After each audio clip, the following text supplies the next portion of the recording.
Truth, logic, action, power. It's the GreggHoush show here on New Revolutionary Radio. This is a show where we seek not only to inform, but to inspire you to action. We're going to talk about politics and current events on our program, but we're going to do it from an angle of human rights, civil liberties, and activism. It's our goal to enable an informed citizenry, and we're going to do that by emphasizing critical thinking, news source verification, and actual science versus nonsensical quackery. But most important of all, we hope to inspire you, our listeners, to take action in your community. For while our job is to deliver the clear, verified truth, our talking to you is only a small part of our goals. The real power belongs to you, and it is up to you to decide where your strength lies when facing the real challenges ahead. But know that when you decide to stand up and make a difference, we will stand beside you. Welcome to tonight's GreggHoush show. This is episode 9, and we are going to be talking about Trump's world tour. The last week and a half of his life has been interesting for all of us. And in studio here with me is Mac, our always-on co-host here, and special guest Chris Caesar. And Chris came out with about an hour's notice, so that was wonderful of him. I'm sure all of you are used to Kayla. She's a punk and didn't show, so. Unbelievable. Right? Can you believe that? I mean, really, I'm calling you out, Kayla. Wow, so, I just thought Kayla's appearance had changed. I mean, that's a little more than a surgery right there. So I mean, as in every week, like I always want to find other topics to talk about that are as interesting, but Trump never fails to give us material that is better than anything else we could talk about. I agree, man. I mean, this world tour was quite a show. Oh, yeah. Tour de force. Yeah. So it starts with Trump in Saudi Arabia, giving a speech about how they need to help fight terrorism, about how they need to do more to combat the terrorists on their own soil. And, the summary is really stop giving them a haven, stop giving them money, starve them out. He told the Saudis that. Yes. Yeah. It was it was a Sunni summit, and kind of the goal of this Arab Muslim Sunni summit was to come up with what you might refer to as an Arab NATO. And it's actually their words too. And so the Sunni NATO, that they're working on there, he tells them all this stuff about how the terrorists are, being given space here, money here. You need to starve them out. And he's saying all these things that I think would have gotten him attacked in their press. And instead, all the Sunni press, the Arab press, basically everyone but the Shia, were all about him. They thought he was great because they mostly thought he was talking about like Iran and the Shia. He was very much talking about everyone in the room too. We know this guy. He was talking about all of them, but they took it and they really reported on it as him being on their side and them wanting to root out this terrorism too. Well, he has been very pro Saudi Arabia, so it's not entirely a surprise that they in particular, but also other Sunni Muslim groups would view it more favorably, since there's an obvious reason to perceive him as only talking about the Shia. Right. And you end up with the end of all of this wonderful talk being suddenly $110 billion worth of weapons from the U.S. going to the Sauds. Right. Yeah. Now, I mean, sure, another $110 billion against, our national deficit would be wonderful, but that's not what it's going to. No. And also, I don't want them having any more weapons at all. Yeah, I don't like that the Saudi Arabians get weapons from us. No, well, I mean, so having a lot of friends in Bahrain, where the Saudis, helped them, destroy their version of the Arab Spring by literally shooting the protesters in the streets, using weapons that, again, this is one of those that I wish wasn't true, because maybe I could have found myself voting for her, but that were, funded by the Clinton Global those wonderful people with Hillary's signature on the paperwork. You can find it online. I mean, it's literally her signature where they sold the weapons, knowing that those weapons were going to Bahrain specifically to go up against all the protesters in the street and make sure that this didn't happen there, what happened in Tunisia. And that really upset me about her. That was kind of, sure, there's a million other reasons not to like her, but that's the one that put me kind of over the edge. This is the Clinton Foundation, you said? Clinton Global Initiative. They were doing arms sales? Yeah. Well, they were helping the funding up here to make it happen. I see. And also possibly through a shell helping the shipping too. And, by possibly, I mean a bunch of reporters put out all the actual paperwork linking them. So you can just literally go look at it online. Now, I still would have preferred her to Trump. Of course. Yeah, of easy course. But decision. man, it was a close call for me. Like, I mean, I hate them both. I had friends in the street that got shot down because of this. People I was talking to, helping get materials, ideas, everything for their run at democratizing their nation. And Saudi Arabia didn't want that to happen. And now we are arming the Sauds. I mean, not that they weren't already armed. We're just kind of helping them out with more modern stuff and more of it.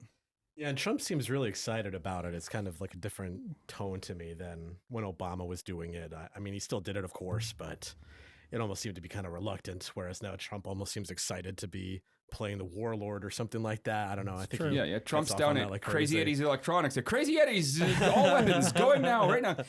Yeah, I mean, he's just, it's like one of those old commercials from the 80s, where the guy's just, fire sailing. Everything must go. What Right. will you buy? And it's absolute Look, insanity. we have built a lot of Abrams tanks that we have no use for. They are just sitting around. There are literally thousands of them.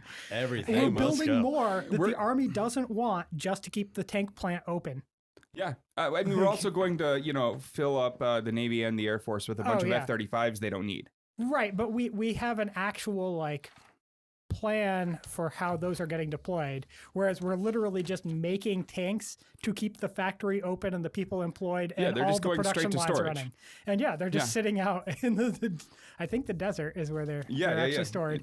But you can actually see the if you search for the tank graveyard on Google Maps there, you can find it and you can see satellite pictures of all of them just sitting there. Really? Wow. Yeah, it's kind of interesting. one thing From a really sad point of view. I will say one thing that I find very interesting is, of course, this $110 billion weapons deal. And right around the same time that was announced, we got the information that Ivanka's charity is getting a large donation from the Saudis. Right. And I seem to recall there being a whole bunch of people that were really upset about Hillary Clinton making deals with the Saudis and then getting donations to her charity. But strangely, this just doesn't seem to have gotten that same traction. It's weird. I wonder why. Yeah, because, the people on the right really don't seem to care. I mean, the people on the left aren't much better, but still. I thought that the issue was a bit overblown, but it was a valid concern. Mm-hmm. It's just weird to see that on the one side and then just completely dropped. Well, there's a lot more to that, I think. One, he's been under such attack that kind of the people who do support him, or at least not supporting him, but support, their side, sure, feel the need not to attack anymore because it's already kind of on this edge. Yeah. And so they might even be mad about it, but they're not saying anything. And they feel kind of, painted into a corner and everyone's attacking us. We gotta, just circle the wagons. Yeah, exactly. Now, the thing that I think is really interesting here, and this is due to a lot of research by people in this office. Thanks, Robert. But the thing that I really think is interesting here is that there are other politicians out there that thought this was a really good time to exact some very specific negotiations and policies out of the Sauds. They wanted this deal to go through. And this was a point of political leverage where Trump could have said, all right, we need a political solution to Yemen, so you stop killing them before we do this deal. he could have come at them with that. Now, sure, maybe they meet somewhere in the middle, but he had that leverage, and he didn't see it because he's not a politician. He's not good at deals either. Again, I will repeat for the audience that he did not write The Art of a Deal. He had a ghostwriter who Seriously, who look keeps up what he talking said. trash on him because he didn't write it. He is not good at deals. He's gone bankrupt so many times. I don't know how people keep giving him money to get back on his feet again. Well, U.S. banks stopped, and now he has to get. Oh yeah, now he's money. getting it from Russian banks Right. and everyone else. But yeah, sure. But it still blows my mind. But you know, he had this point to really show some political savvy, and I gotta say, I think it's funny that no one from his team forced this one. You didn't hear anyone on his side saying we're going to do X, we're going to do Y in a way where it was public, so he had to then do it. And there are some political minds around him, not people who I respect, but people who at least have the political, acumen to see this opportunity. And so did they not raise their voices because they aren't wanting to see him do anything good at this point? Like they're hoping he goes away faster? Like, was this some kind of weird, maybe even subconscious sabotage from his own people?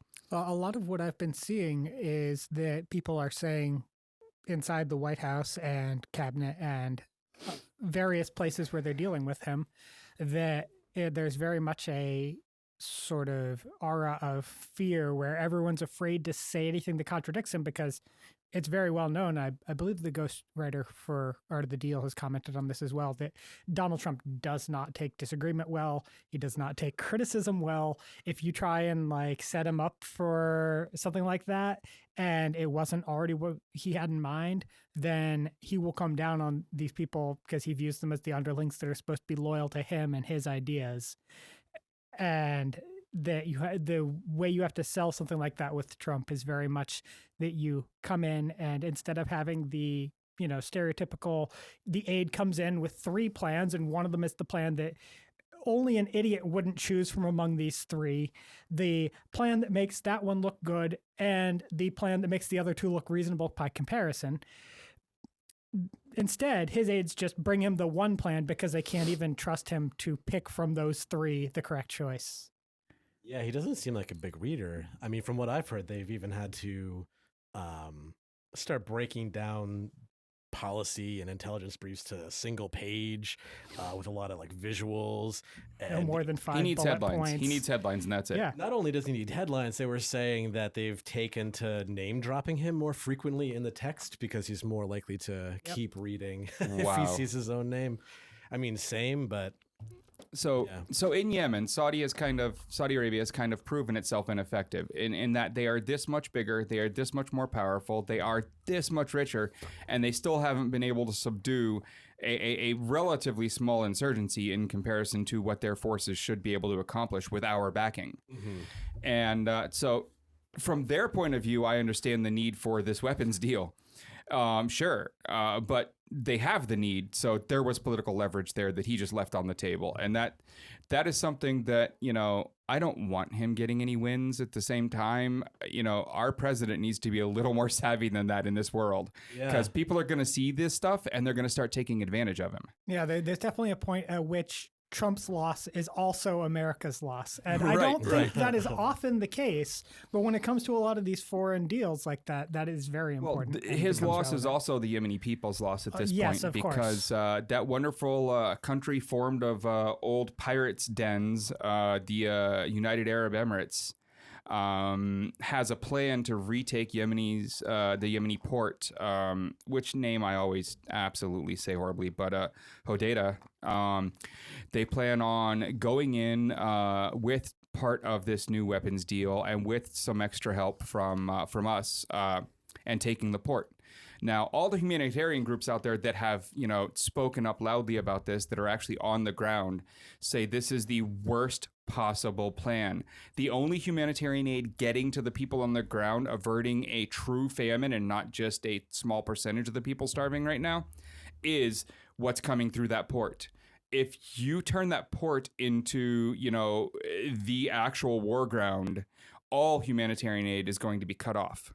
And at that point, real famine sets in, and this is as big of a catastrophe as we've seen in 10 years. I mean, we saw a lot of interesting catastrophes in the last 30 years, especially, look at Rwanda, look at, all these other places like that. But man, what's about to happen there if they go for that port is going to be bad for the people on the ground. I mean, again, humanitarian catastrophe is the language being used by the humanitarian groups. These include like USAID and other big, well-respected groups. They aren't just nobodies. So I think this is really interesting. Again, just as a sign of how bad politically he is. I mean, he has no idea what he's doing. Given every chance to save the Yemeni people from famine, he made the exact wrong move. I genuinely wonder if he has like even the baseline political sophistication to care about Yemen or know. Like, I know he's the president, but I mean, hell, he said Israel wasn't even in the Middle East. Sure. I just feel like he's barely there in a way. I don't know. Well, that gets us out of Saudi Arabia. I mean, we'll take that as a transition there. Sweet transition, huh? That was well Smooth. done, Mr. Caesar. So, there's Saudi Arabia for you. There's the Sunni NATO summit. There's Yemen in crisis and us giving more weapons to an ineffective army. Working on a plan with the United Arab Emirates that is a very bad idea, according to everyone but them. Yeah. So then he leaves and he heads over to Israel where, sure, he's there. He's meeting with Netanyahu. He's meeting with his people. He talks peace. He goes to the Western Wall. He puts his hand up. But this is the strangest moment for me in his entire presidency where his team actually said something I agreed with. It was surprising to me. I think it was surprising to a lot of people. Yeah, especially Netanyahu, I'm sure. Yeah, who could have seen that one coming? So while there, Trump and his team were going to the wall, which is in the West Bank and is Palestinian territory, I do believe. I mean, I'm all for a two-party thing here, but like that belongs to someone. That land is someone's, much like the stuff that they are currently settling on that they shouldn't be. And so his team is asked by the Israelis, would you like Netanyahu to come with you to the wall? We'll do a photo op. You'll both put your hands on the wall like you do. And Trump's team responds to the Israelis, no, that is not your territory. It would not be right. And I have to say, that's the first time they've said anything that I agree with. Trump is woke now, yeah. I mean, that's crazy. Yeah. And then they reached out to the White House to get an official position. Like that day, same day they reached out. They were like, wait a minute. And the official position was, he's our president. Like, that doesn't answer the question. They're like, no, he's our president. He said that, so he's our president. Well, but you didn't answer us. Yeah. We'll see. Like, what? I mean, that's literally, I think, the strongest thing any U.S. president has said to Israel in like 20 years, right? Yeah. I mean, even if it was just a complete boner. Yeah, I mean, so let's talk about that because, yeah. Did he know what he was saying, or what his team was saying? Did they know how strong of a thing that was? Did they know politically what that meant? So was it like kind of an off-the-cuff comment? Because I hadn't heard this until I came in today, and that is just a spectacular Again, anecdote. Google this one because it's so crazy that you might not believe it. It happened. believe Go it. straight to news.google.com. It's right there. Like they said this. Yeah, I think it was also kind of off the cuff. If you read the way the quote comes out and you read, they actually, in a lot of the articles, they'll give you some context to where they were, what was said beforehand and all that. It really does sound like just an off-the-cuff comment of, yeah, it's not your territory. That wouldn't be right.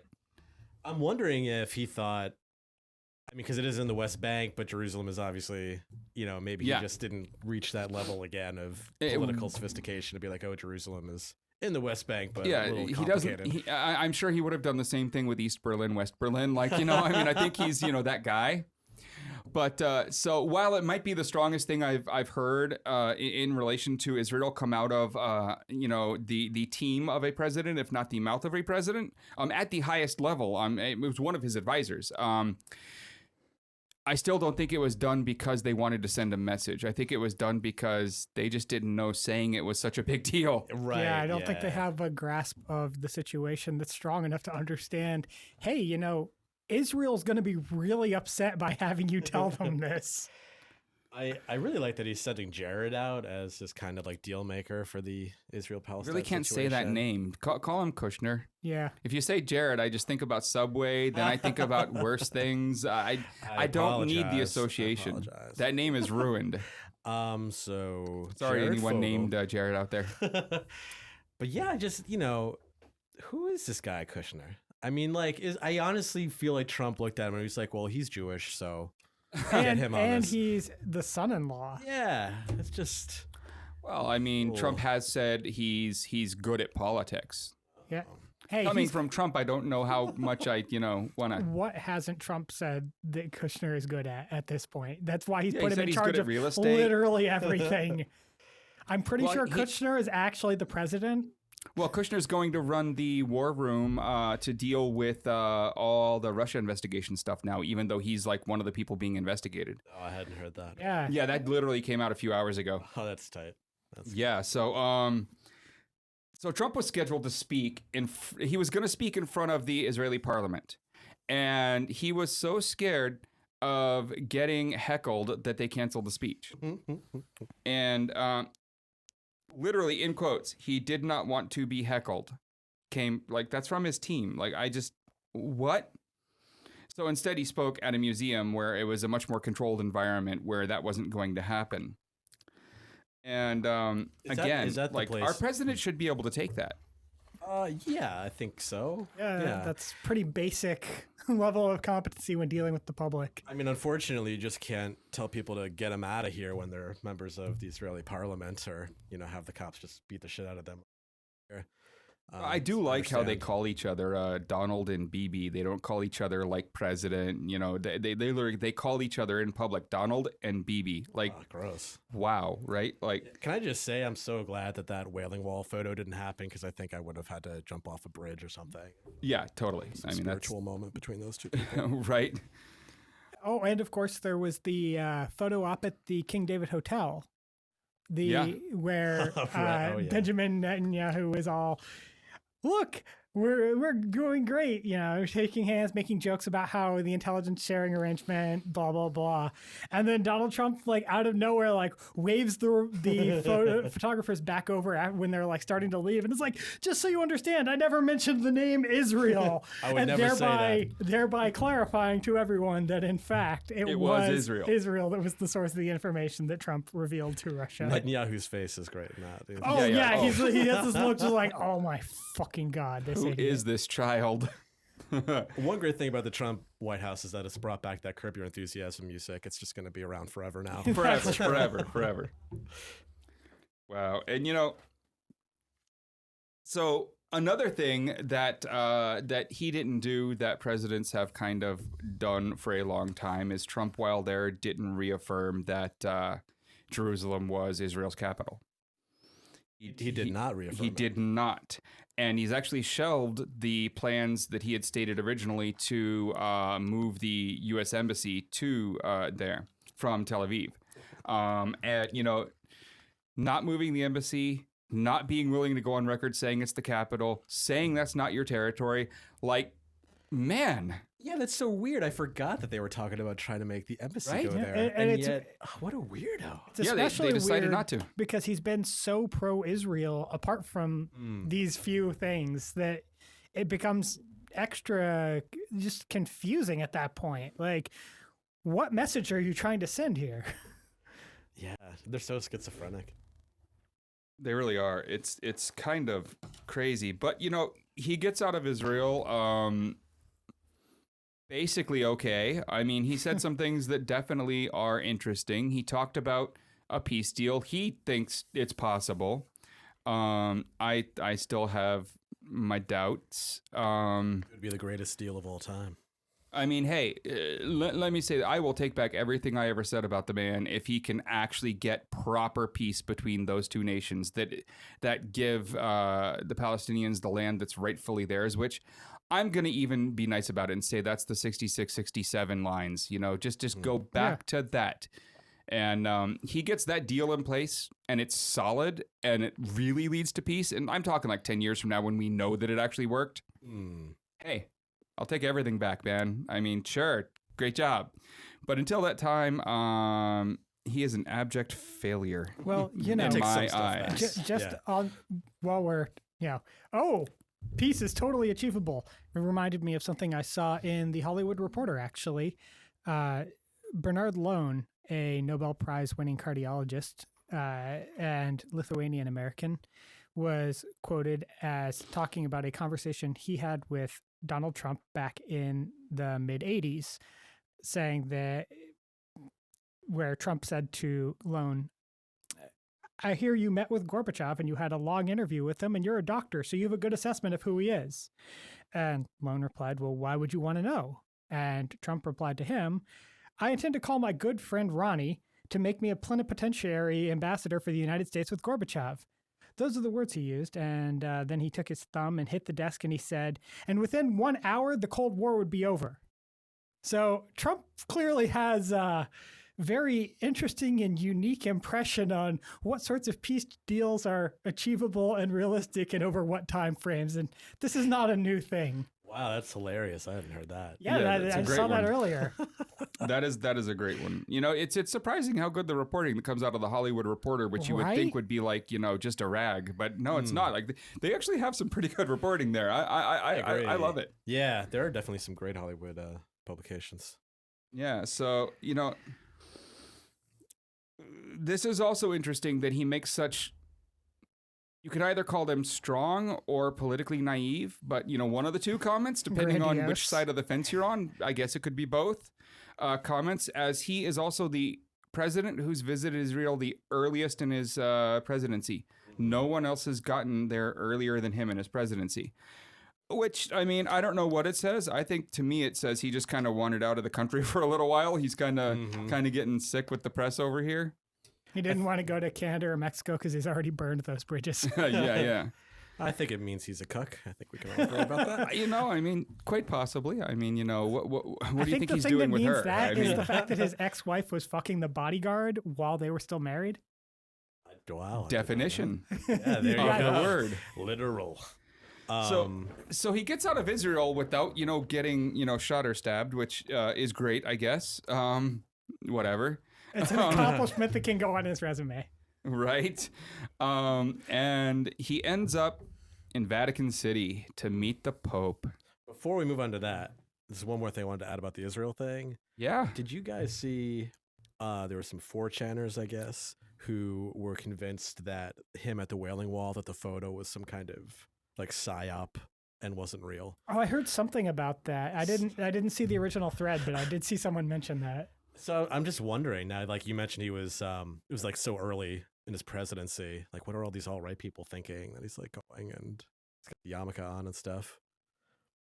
So I saw some of those threads. /poll is an interesting place. I would recommend that nobody go to 4chan ever, but I mean, I agree. To be clear, I saw this, but I still do all the time. Okay. So that shit maybe scares me, man. That place is weird, man. Yeah. And I've been visiting it for like a decade, like daily. So, don't know what that says about me. But I mean, I'm kind of used to that type of stuff on /poll. I think, for the most part, what's really interesting about that specific group of people when it comes to these points is it started out as a bunch of trolls trying to come up with things they could say that would spark confusion, that would spark anger, that would lead people they thought to be dumb, mostly a lot of like deeper conspiracy theorists, down a rabbit hole that didn't really exist. But then they kept going that way so hard that those people felt comfortable in their midst. And trolls do get bored. And by the end, with a lot of the trolls who kind of were originally doing this stuff just to honestly fuck with people, as they got bored and went on to other topics, all that was left was these people who actually believed the shit they were saying. And now you've got this group where trolls will go in just to screw with them and will give them the next nugget they should be, listening to and searching for. Gotcha. And then they'll actually go down that path because, it's the same thing with when you go to /B on 4chan and you see so much racism. Like originally, if you were on there, you were watching people say it to get a rise. Now, that doesn't mean the person himself is necessarily racist. It just means they're a bad person. Right. They might not be racist. They might not actually believe the thing they're saying, but they might think that the response from the other people is funny. I still think a lot of them were kind of racist, but sure, they were saying it just to get a rise. They weren't deep alt right cross burning, Confederate flag holding. They weren't. Mm-hmm. But they created an environment in which that other type of person felt comfortable. And over time, more of those people who felt comfortable in that environment started showing up. And so when you hear all this stuff lately about 4chan, being /poll especially, but even /B being a lot more right and a lot more alt-right, it's because the trolls who were really just messing with the world for a long time created a safe space for that type of thought on accident. And then everyone showed up who felt that way and felt at home. And then they stayed, and a lot of the trolls kind of wandered off.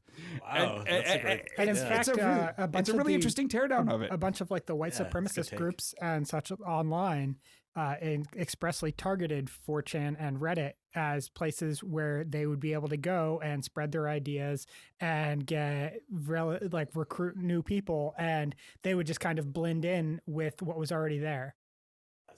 It's a weird take on how that actually works and how those environments start to build up. I mean, it's nothing like Daily Stormer, which was built specifically for this, Mm-hmm. Yeah, right.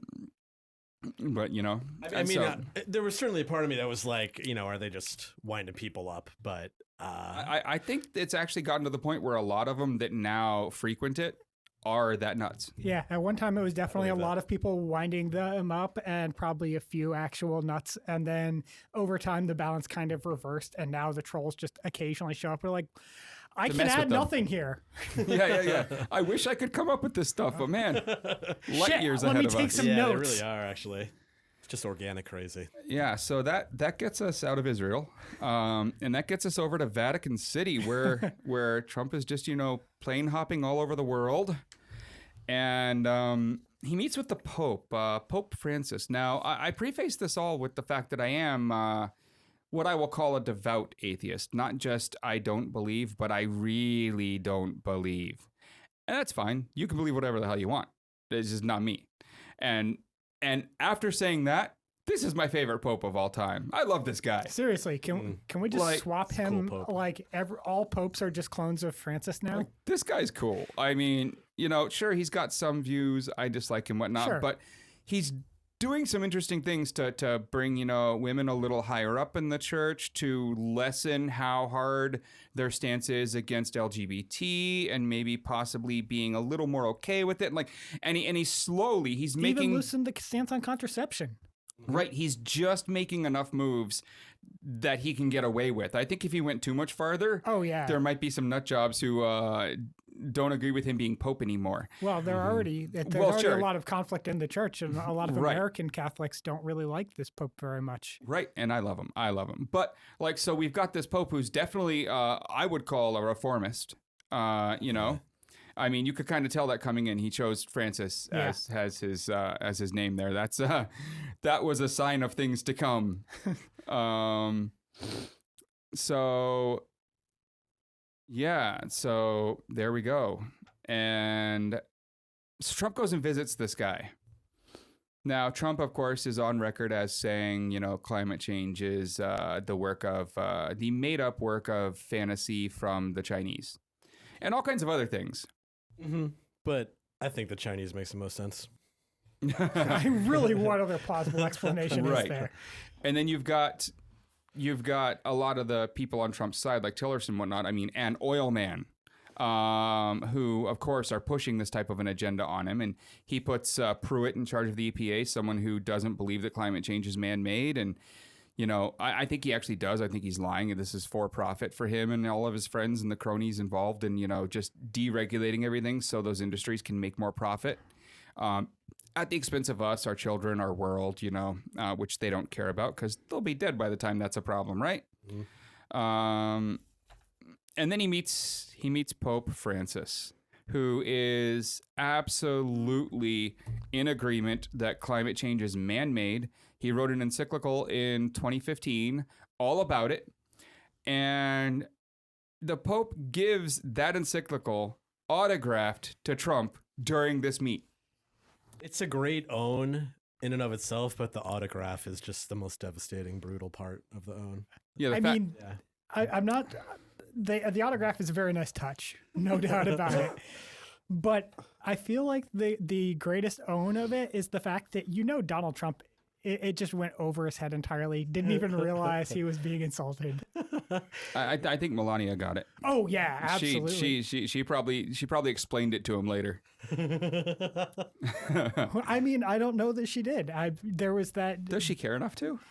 I don't know. I don't know. Well, I've never met her. Interesting. There was the entire thing with the Pope Francis telling her the joke in Italian because she speaks Italian, and of course the Pope speaks Italian, but Donald Trump does not. So when he met with Trump and Melania, he asked in Italian, "What do you give him to eat? Potizza?" And potizza is a Slovenian dessert, very rich. Very fattening. Yes. And she responded, "Potizza? Yes," and started laughing. So, Yeah. Pope Francis fat-shamed our president. You can make jokes at Trump's expense, and Melania isn't going to tip him off. No, she just laughed at him. Like, they laughed together at him right there in his face. That's hilarious. Yeah, no, it's pretty tight. I like that. Yeah, right? Yeah. I mean, go this Pope. And yeah, dropping the Italian is kind of a burn. Yeah. Yeah. I like it. It's tight. So Trump takes away from this meeting supposedly the fact that he really needs to work to pursue peace across the planet. That needs to be what he focuses on. That's what he tells us he got from this Pope. Does he know what peace is? Well, I mean, I don't know exactly. I mean, that, peace is very subjective. It is. Look, it's kind of like a desert, all right? Who knew peace could be so hard? And he got, of course, the idea that, the Pope was trying to make sure that he knew peace was the goal here, because the Pope also gave him a small sculptured olive tree. And through his interpreter said, "It is my desire that you become an olive tree to construct peace." And okay, great. And that follows a $110 billion arms deal to the Sods a few days earlier. I don't see how those two things go together, personally. It does kind seem of a like tough nut. Yeah. And Trump, in his laissez-faire kind of way, responded, "We can use some peace." Pretty much exactly like that too. If you hear him say it, it's just like, yeah, we could use some of that. He also said of the Pope that it was an honor to spend time with him, and quote, "He is something," end quote. He is something. Yeah, Very so true.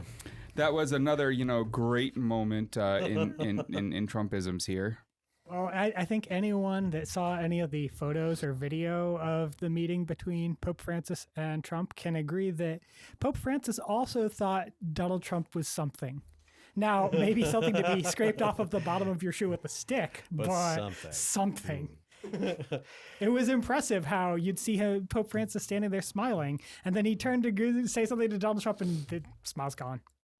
Did you guys see the video of the family meeting the Pope? Oh yeah. Oh yeah, so they were awkward. dressed for a funeral. I mean, right? Not only it that, seems but appropriate actually. I can't help it. Jared Kushner just looks like a little boy. And he goes up to the Pope and he's like, "Oh, thanks." And runs back and looks just so embarrassed to be there. And I'm like, right. This guy is a special advisor to the president. It's just, he's going out to work with his dad. I mean, I think it's ridiculous. I think the average age in this room is actually older than Kushner. It might be, yeah. Yeah. Yeah, I think definitely. so. He was 30, right? He's like 35, 33, Oh, okay. something like that. Early to mid 30s. Yeah, I'm around the my old age. guy in the room here. Really weird to Wow. think of someone approximately my age being in that position and being like just that fundamentally unprepared coming from a business background. Not like, I could see someone my age being elected representative and meeting like foreign dignitaries. Sure. Right. But right. someone coming from a business background and then going into politics, not even going into politics, kind of being drawn into For politics. your father-in-law. Right, right. Who just And then like jerked his way off to the presidency, and now you're along for and the then ride. put you in charge of absolutely everything. And now you're meeting the Pope and what the shit. Yeah, I will say Trump is definitely the first president and probably the only president in the history of presidents that could ever be that makes me wish Mitt Romney had run for the Republican ticket. I'm really uncomfortable agreeing with you, but Yeah, I can't really argue with that one. Right? Yeah, dude. He made Mitt Romney look like fucking Cesar Chavez. that was a joke, but Yeah. That's okay. Donald Trump doesn't know who Cesar Chavez that's is. true. Yeah. So Yeah, he's going to build a wall to make sure he never has to learn either. Look, he's not real big on those unions, okay? So he leaves the Vatican City with this idea that the Pope was trying to send a strong message about peace.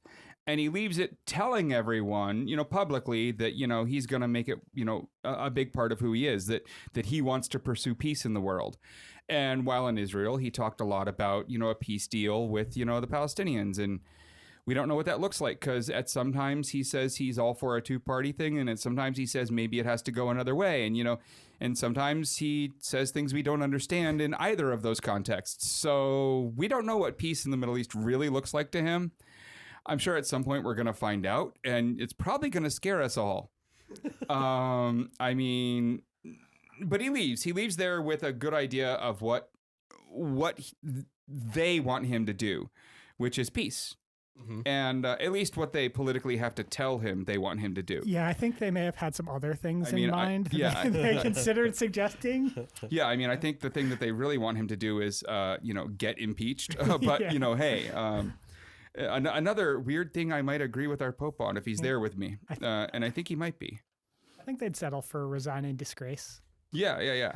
So I would. After leaving there, he ends up over in Brussels with good old NATO at the new NATO building.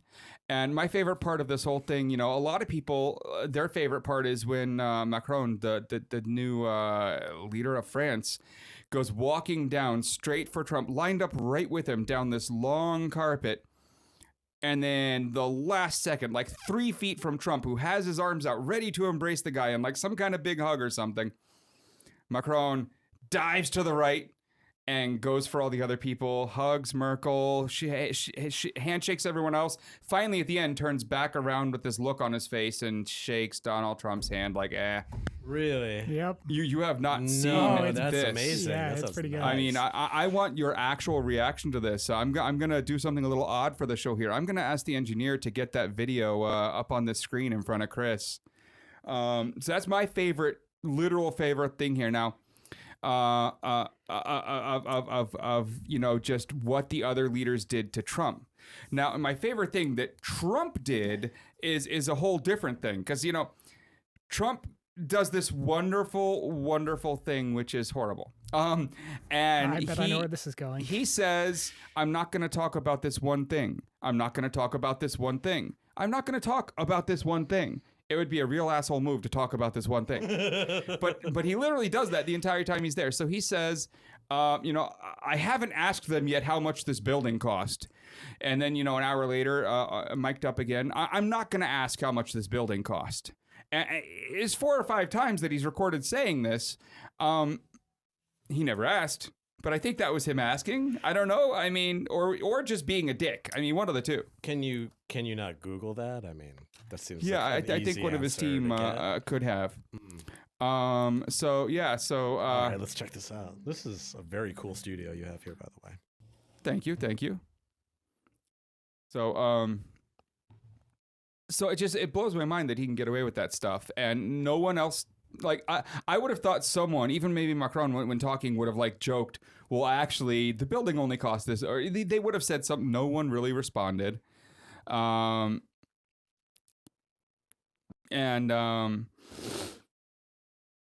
And there we have it. We just have him being a real asshole to everyone about that. I actually initially thought you were going to bring up the thing when he was meeting with a bunch of the other leaders of nations for the photo op, and they were all clustered together, and he shoves the prime minister of Montenegro aside to get in the middle of the picture. I saw that. I'm Yeah. watching this I video thought that now, was too. I thought that was what you were going to mention rather than the Oh, cost no, of the I mean, building everything thing. is just, I mean, the yeah. fact that there's that many competitors for the worst thing he did in his Brussels stop. So did it show the whole video? Yeah. And you saw him just like, and he made it clear he was walking right towards Trump and then dodged at the last second, just dodged at that last to make Trump look like an ass or something. I mean, it looked very intentional. Yeah. Like, I don't know how you Yeah. line up with that wide of a It carpet. did not look coincidental. And he was definitely anticipating Trump's like insane handshake move. Yeah. And Oh, he's, I think like, all the almost world like- leaders brilliant, know right? about it Yeah. now. I mean, God Everyone's damn. getting briefed on it before go they meet Trump. Macron right there. What a fucking psycho move that is to Right? pull someone's like, God, what a weirdo. Have you seen the video of him trying to hug James Comey? This is from like yeah, I months have ago. seen that. Yeah. Where he That needs was to learn great. how to hug. Well, like James Comey goes in for the handshake, and Trump just like grabs him by the hand and like tries to put him in a bear hug, and Comey is like trying to keep it this formal handshake. Yep. So at Brussels, he of course brings up multiple times the cost of the building, and I gotta say, I mean, that building does look like a pretty damn expensive building that they probably didn't need to build. But then again, I don't really care. What I care about is his purpose there was to talk about the fact that America pays way more than any of those other countries for the upkeep of NATO, for the work of NATO, for the things that NATO does, probably for that building. And this is a really weird moment for me because I don't completely agree with him, but I think we do. I think we pay more than our fair share there. I think our taxpayers are feeling the burden of that. Yeah, but really, I mean, if you look at the way NATO works, essentially the entire dispute is over whether countries are meeting their obligations to NATO by spending 2% of their GDP on defense. But if, just for example, France spends less than 2% of its GDP on defense, the U.S. isn't, having to spend more to keep up NATO. It just means NATO is weaker. Right. So it's not really even like it's costing us extra money. I mean, I'm sure to some degree our strategic planning is based around the capabilities of NATO, so obviously has some sort of impact. But the perception that, every dollar that they're not spending, euro, what have you, is a dollar that American taxpayers are spending instead simply has no basis in reality. Oh, that's not true at all. I just, I find it interesting that the numbers are as far skewed as they are. Now, I understand how we got there, and I don't think they need to go all the way back to some kind of they're keeping up with us. No. But a little motion, I think, is kind of fair here. And for the people who know what NATO is but might not, know that NATO's mission statement is very clear on the fact that it was founded in order to stop the spread of Russian aggression. Like, literally, it exists to keep the Russians from spreading any farther than they already had by the time it was put together. Yeah. That's what it exists for. And so I totally get, us as America, Cold War, all that, putting as much money towards that as possible when, especially when Europe, a lot of it was still rebuilding and figuring out, what the various areas of Europe were going to be doing after multiple world wars happening on their land and not ours, right? So I understand some of how we get here. And even if there's decades in between, those things and NATO and all that other stuff, I still get how we get here. But we are footing a lot more of the bill than I think is fair at this point. Although, if it means that less is put in, then I don't want us cutting any. Because we've seen Russia getting more aggressive as their economy loses power. As their GDP goes down, their aggression goes up. And their economy is, in comparison to even, smaller European nations right now, in the tank. And these numbers are just literally go look up, the current comparison of the size of their economy in the world. it's somewhere in the teens now, isn't it? I mean, Yeah, it's they're not like the size of Italy's economy or something at this point. they're not in second place. They're not in third place. They're pretty far down. And as economically they start to falter, and as the flow of money in and out of the country starts to falter, and as renewables in the energy sector start to get more powerful and more cost effective, they're only going to get more aggressive. So I definitely don't want to see NATO in any way back down. I mean, look at the Ukraine. Yeah. Look at their support in Syria for the Assad regime. I mean, that's all about economy. That's all about their connection to the oil and their pawn in the Middle East. And yeah, I mean, Lindsey Graham specifically says Russia has an economy the size of Italy. Okay, there we go. So there we go, right? So, and it's not knocking Italy. It's just saying, where we happen to be. I mean, Italy is a population-wise much smaller country than the Russian Federation. So correct. they're relatively wealthier, but Russia, in fact, is smaller than Brazil. Well, and the United Kingdom. And, they weren't at a time. They were a little bigger than that at a time, and they're feeling the crunch. And I actually honestly think that, the aggression is more making a clear point to the world that the amount of money over here doesn't really matter because our military is still here, and you need to remember that. And I think they're trying to make sure we remember that. I think it's also that... It's posturing. Yeah, it's very much posturing, but when you have a lot of participants in, I hate to say a game, but in the sense of like a game, theoretical game,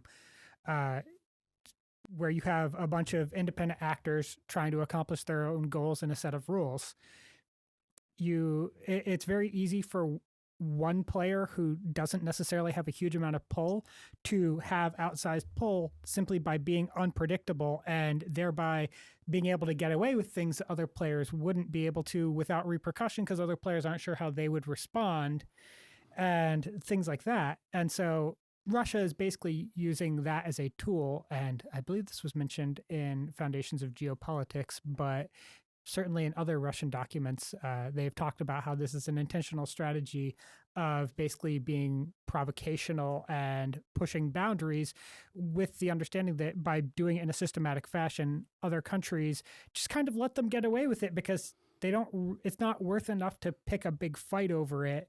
And you don't want to risk the outright war with Russia because, well, even if you can win, like the United States... If they're currently unpredictable right now... Who knows if the nukes start flying?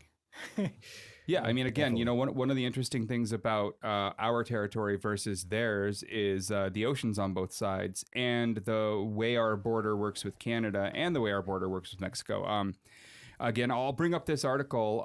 There's an article that we'll link to on the website from Vice. It's from 2013, and it's all about can the world, if they all got together, the entire rest of the world, everyone, Russia, China, even Great Britain, everyone, can they invade America? I remember that article. And can they successfully invade America? And the article actually comes to the conclusion, and it seems rightfully so after reading the article, that they can't. And that's crazy. Mm-hmm. But and you're probably thinking I'm crazy for believing it, but we'll link to the article. You find the article. I'm going to put it out on my Twitter tonight, but like it is really thoughtful. For one, we've got both oceans. The border with Canada, the easiest places to come across are the Great Lakes. We've got that locked down militarily. You aren't coming across there. The long extended border through a lot of frozen wasteland basically isn't a good idea.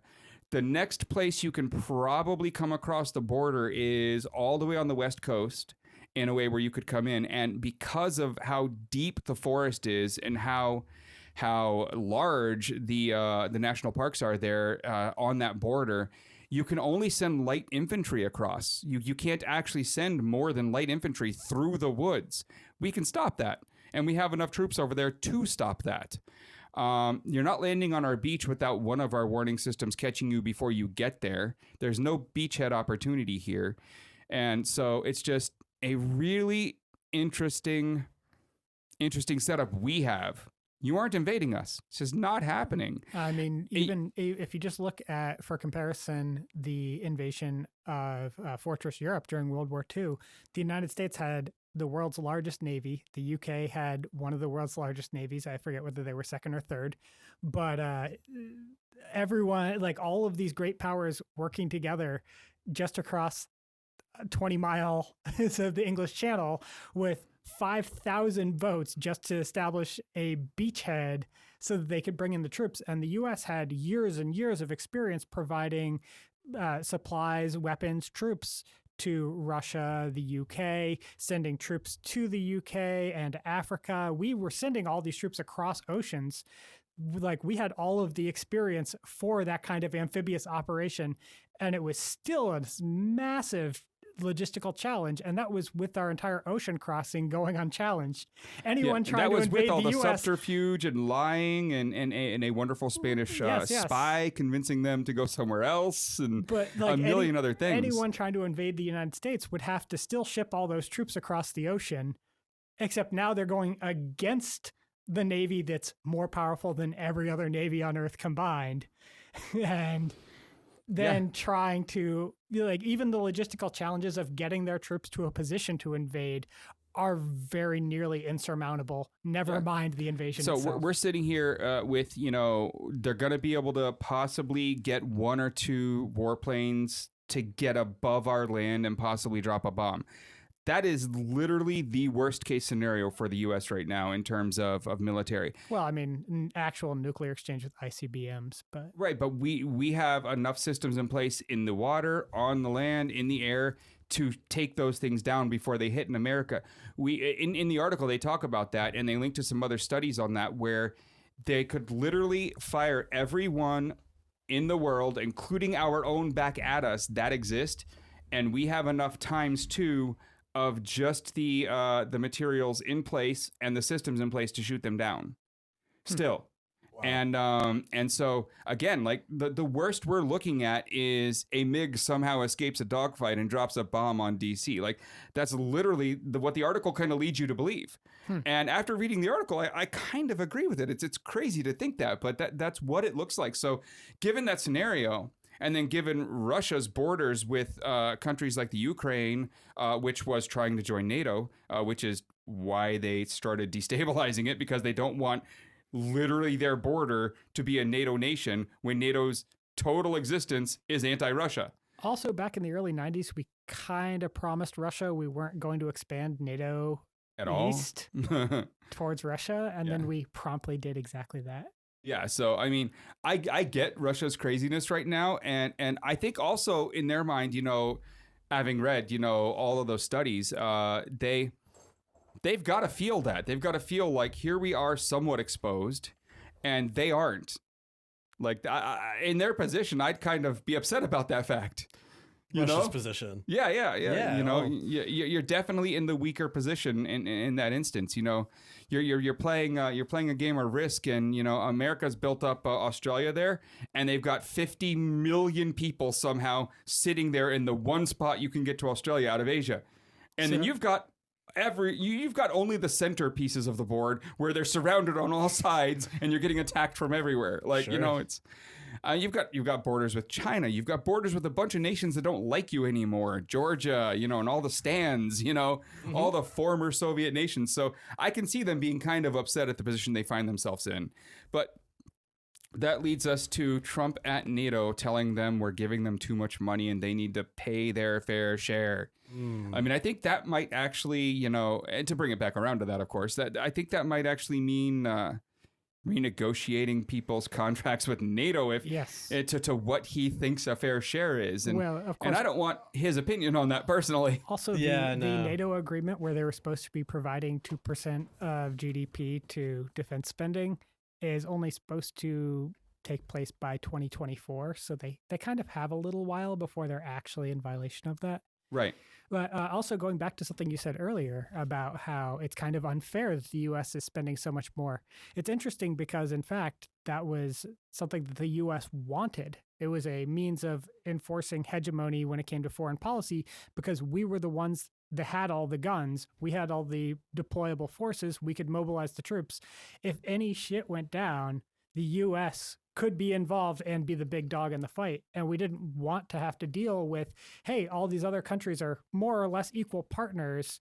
We wanted to, let them pretend like they were equal partners. But when push came to shove, the U.S. would tell them to do something and expect that they would. And I mean, it's not just about bullying nations, but it's also about preserving avenues for trade, like maintaining control of the South China Sea is very much a matter of not just U.S. hegemony per se, but also ensuring that trade routes are maintained, and it's beneficial for the U.S. economy. It's beneficial for how we interact with other countries. Yep. So it's not just a one-sided thing. People might naively look at this and be like, "Oh, we're spending so much more money." Well, yeah, but we're also seeing these huge part of our benefits stability. Yeah, it's very much part of our stability. Yeah, and it's been an intentional geopolitical strategy by the United States for decades. So what does that do stability-wise when every other president who talks to NATO reaffirms that if NATO's attacked, we've got your back, and Trump doesn't? Right. Now, actively on purpose doesn't. This wasn't even I forgot to say it. He pulled it from his speech. Yeah, saying we have your back. He totally ripped that out. Honestly, as a general principle, I support the idea of maybe not Europe. You don't want a World War I again where everyone is forced into war because treaty says so? No, I do not. That being said, I do think that the world would likely benefit a great deal from a more multilateral set of national powers, and having a bunch of European nations with clout that they can, push back on the U.S. when it's doing wrong, support it when it's doing right, push back on other nations, and kind of force more groups and more parties to come to the table and have a voice when decisions are being made, I think would be beneficial both for stability and peace, but also in the broader sense of international relations.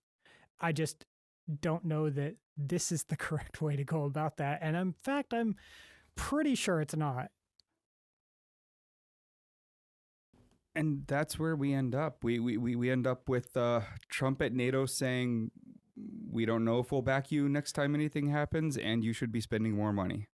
And your building looks like it costs too much money. And but I'm not going to ask you how much. And I've got a friend out back who's going to break your kneecaps if you don't pay up. Yeah, that's kind of what it sounded like, yeah. It definitely sounded like a mob shakedown.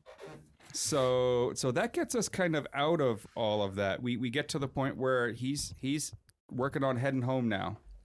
And I got to tell you, surprisingly successful compared to what I thought him going on I literally thought him going on a foreign trip, we were going to have multiple declarations of war. Like, I mean, I was like, oh my God, Trump's going to get like, what is that? Oh no. Yeah. No. Why do you think that is? Because I've been paying attention. No. I mean, why do you think that, he's had such an easier time overseas rather than around? Well, I think a lot of the world leaders are, very aware of, first of all, every leader, before they go into a meeting with another world leader like that, they're getting briefed by the representatives of their intelligence service. They're getting an entire file folder dossier on the leader they're going to meet with, everything that's known about them. Everything. They know habits, they know personality quirks, they know goals, they know all of this stuff. And so all these leaders have this, entire book of psychological disorders specifically titled Donald Trump.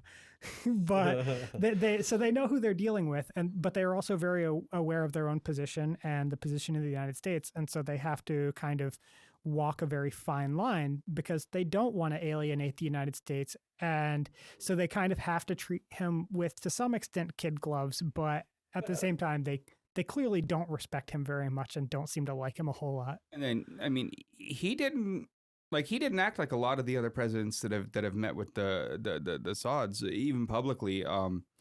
They're usually, they kowtow a lot more. They really watch what they say a little more. I mean, he was very loud there, but the way he was loud and the things that he said, they took to mean everybody but us.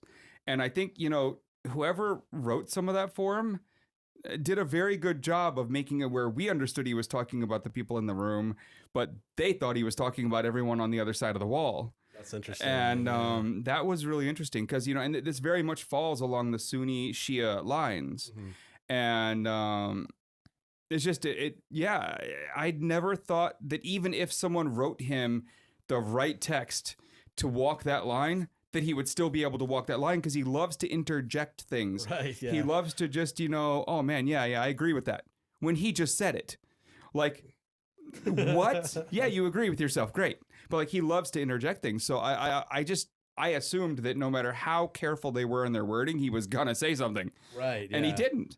I mean, I don't agree with 90% of what he said in the way that he said it. And, you know, I don't agree with him meeting so happily with authoritarian regimes who have that record on humanitarian issues and civil rights. And saying lots of good things about them while talking a bunch of shit about our allies in Europe. Yeah, I mean, I disagree with pretty much everything that happened there, but I will say he somehow walked that line and got out of there without pissing off Saudi Arabia. That really blew my mind. A little strange. And he goes into Israel, and, you know, I disagree with a lot of Israel's politics, but, you know, very much only the Zionist politics. Right. You know, and I believe Israel needs to exist. I believe the Jewish people deserve their state. I just believe in a two-state solution. I believe that the Palestinians also deserve their state. And I believe that the settlements should stop.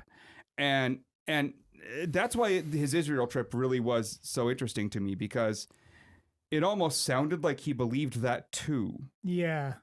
And I think kind of my interpretation of what he said in that way is somewhat accidental, but it still sounded like he almost kind of feels that same way. And it was just, that one was weird to me. And again, he gets out of there with basically one sort of issue where they have to call the White House real quickly and get an official line on this one. But I think he gets out of there, you know, better than I was expecting. That, I mean, that, you know, we know how tricky it is to really speak up there at all. I mean, I've probably lost some fans just by saying I believe in a two-state, you know, solution. I mean, right there, boom. So then he goes and he meets with the Pope. And the Pope hits him over the head with a brick. I mean, really, I mean, there was nothing subtle about handing him the encyclical on climate change. That's true, yeah. That was as blunt and forward as you could be politically without overstepping the line. I mean, I autographing it was the step over the line, but I loved that too. It's very close to, but not quite, the Pope handing you a signed drawing of the Pope flipping you off. Right? I would have liked to see that, but, you know, this is a good substitute. Not a perfect world. Well, and he did come out of that with some comments about, you know, we have to work on this, not anymore outright staunchly climate change is a Chinese fantasy. Yeah. He now came out of that with, we have to work on it a little, maybe. And that doesn't sound like much, but that's a large move for where he was. I think that I mean, a big thing with him is always he loves to just believe whatever the last thing he was told is. Yeah. Yeah. So yeah, and all that stuff that led us to believe that he might be warming up a little more towards not getting out of the Paris climate change thing and all that stuff. All those quotes and all that confidence came right after he met with the Pope. So it was probably simply the wonderful effect of, I just told Trump something, watch him go repeat it. Right. You know, and so we can't take too much from this. He still deserves to be impeached, and I hope one day it happens. Let's move on to the GOP's latest fun. Let's move on to Montana. What the shit?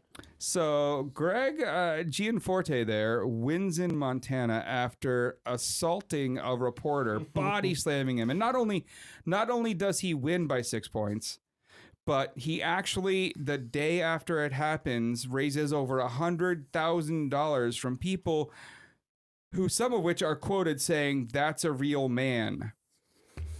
These are GOP voters. And again, you know, it sounds like tonight that I'm really anti-GOP, and well, I am. But that doesn't mean I'm a Democrat or I like the DNC. They can go fuck themselves too. The idea that either party matters is this false dichotomy they're feeding down your throats so you choose a side and they both get to keep power. If you're choosing one of those sides, you are the problem, and you are doing exactly what they want you to. But here we go with the GOP. This guy assaults, again, a reporter, body slams him, punches him while he's down, breaks his glasses, wins the seat. During his acceptance speech, makes a somewhat apology about I shouldn't have done that. But, I mean, we all heard the tape. He'll do it again given the chance. I mean, the statement that his spokesman initially put out about how the liberal reporter assaulted him and tried to grab the tape recorder, and the reporter turned around and they both fell to the ground. And then even the Fox News crew that was there was like, "Nah, that's bullshit." He jumped the dude and started punching him. I don't know. So yeah, in fact, it seemed like he kind of undersold what actually happened to Oh him. yeah, the reporter's description has actually been very, very generous in terms of what actually seems to have happened. yeah, the other reporter, the woman who was in the room, I'm not remembering her name, but she was the one who was more like, and then he started punching. Like she was the one giving us he grabbed him by the neck. Yeah. Jacobs didn't even mention that. So this was an election between a multimillionaire GOP Republican supported by the party and a Democrat who really didn't get any support for a long time. He raised a lot of money, and near the end, Bernie Sanders came out and campaigned with him, but for the longest time, he was getting just attacked and attacked on TV ads nonstop. And the DNC, the party, no one would help him because Montana's a lost cause for a Democrat to win this seat in their eyes. But then they started seeing that it was close enough. But by the time they started putting money into it, it was already pretty far gone. And the one thing that makes Montana's special election here more special is that you can't even say they elected someone after he assaulted, because so much of the vote on average the last few years has come in above 60% of the vote through mail-in, which is sent before the assault happened. So a lot of people voted before the assault.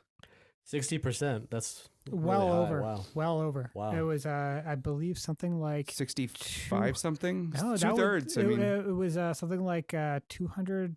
I think 230,000 out of the 377,000 votes cast were early vote. Yeah. So with that, the assault was not going to be able to sway their vote. They had already cast their vote.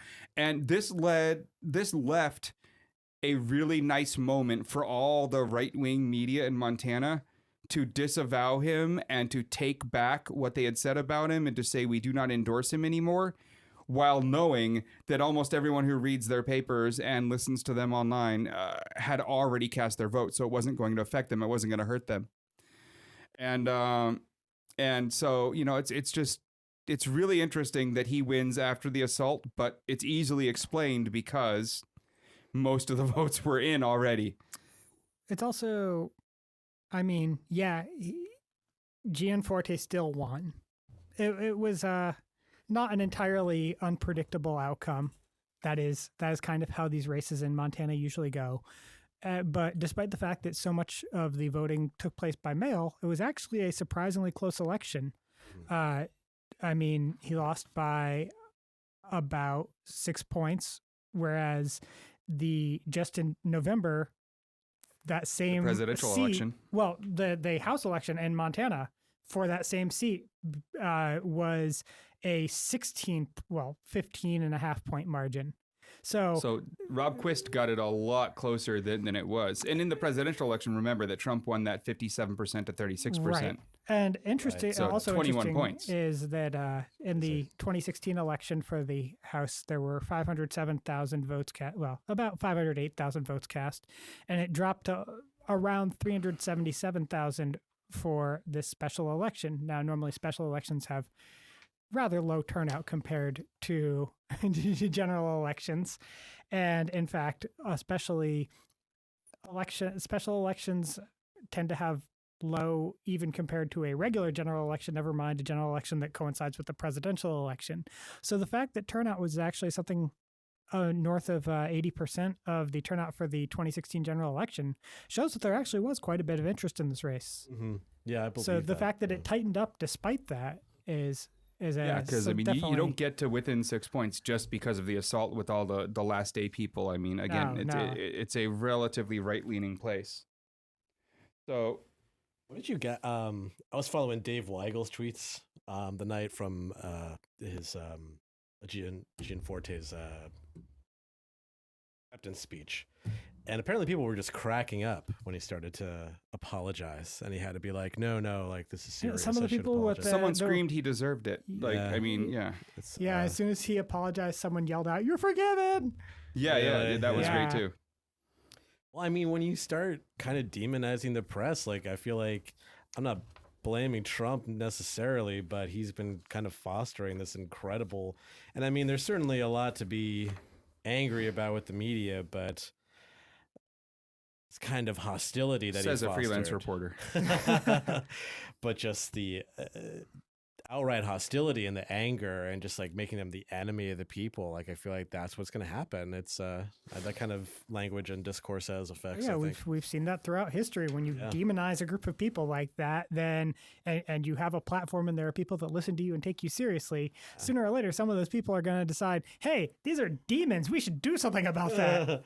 Like, I don't know. Some reporters definitely deserve to get punched in the face. I kind of feel weird about like congressmen doing it, but Well, I mean, what we learned is that you can be elected to the House while at the same time being 1 day away from getting charged with misdemeanor assault.